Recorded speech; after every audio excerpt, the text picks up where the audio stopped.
হ্যাঁ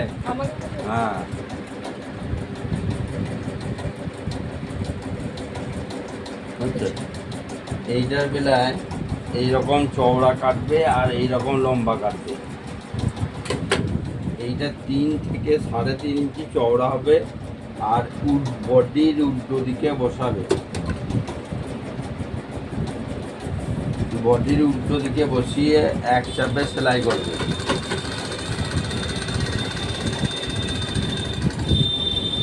হয়ে গেল। দিয়ে পরে এইটাকে সোজা করবে। এইটা কিছুটা কাপড় এরকম মুড়ে নেবে।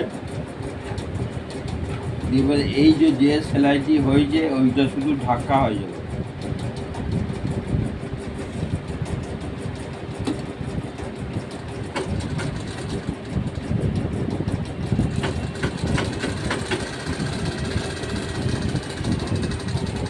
হয়ে গেল।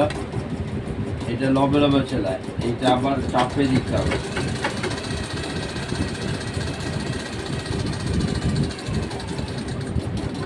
হয়ে গেল।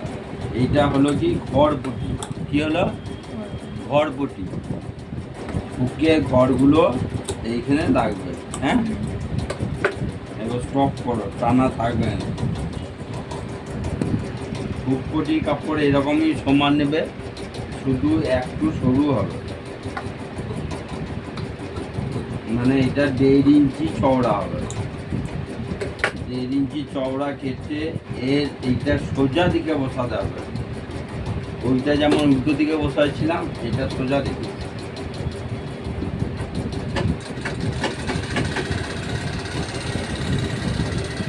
সোজা দিকে বসিলে এরকম কেটে দিলে,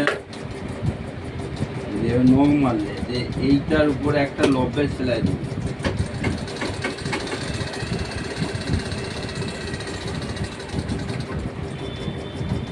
কোনটার উপরে লবের সেলাই দিলাম? এই কাপড়টার উপরে, এইটাতে নয়। দিয়ে পরে এই লবের সেলাইটা সম্পূর্ণ এই দিকে ঢুকে যাবে, বাদ দিকে দেখা যাবে না। এই কাপড়টা আমরা মুড়ে নেবো এরকম সরু করে।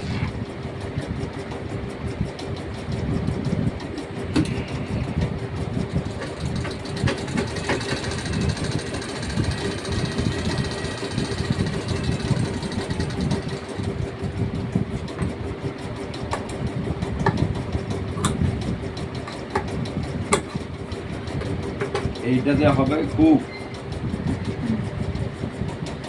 আচ্ছা, এরপর এইটার সাথে এইটা বসাবো আর মেলটা দেখবো। এই যে লাইনটা আছে আর এই লাইনটা আছে, এইটা 3টে পয়েন্ট যেন ঠিক হয়।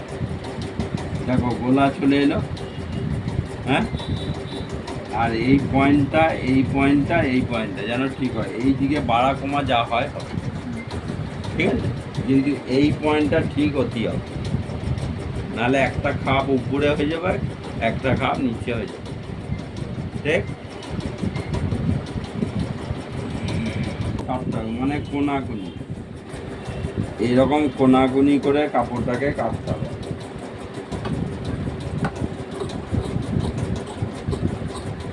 তাহলে এইটাকে বলে ওরেফ কাপড়।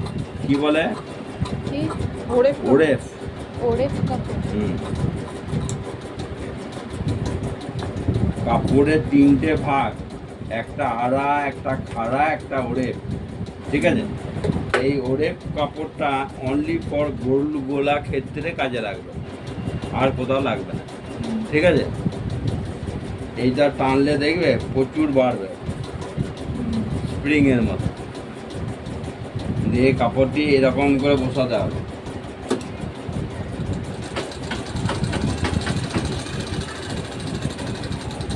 এক চাপে সেলাই করে করে চলে আসতে হবে।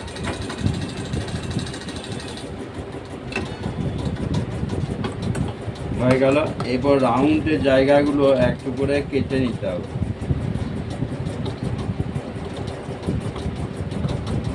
এগুলো সব কেটে নিলে এরপরে আবার এইটা এরকম করে নখ মারলে, এরপরে এর উপরে চাপ সেলাই দিতে হয়ে গেল। এটা একটু বাড়তি রাখবে, দিয়ে এবার এই কাপড়টা এরকম করে মুড়ে, এইটা এরকম করে মুড়ে দেবে। এই যে চাপ সেলাইটা দিয়েছি এইটা ভিতর দিকে ঢুকে গেল, দিয়ে পরে সেলাই দিয়ে রেখে দিবে। এটা হেম সেলাই হবে, এটা কিন্তু মেশিন সেলাই হবে না।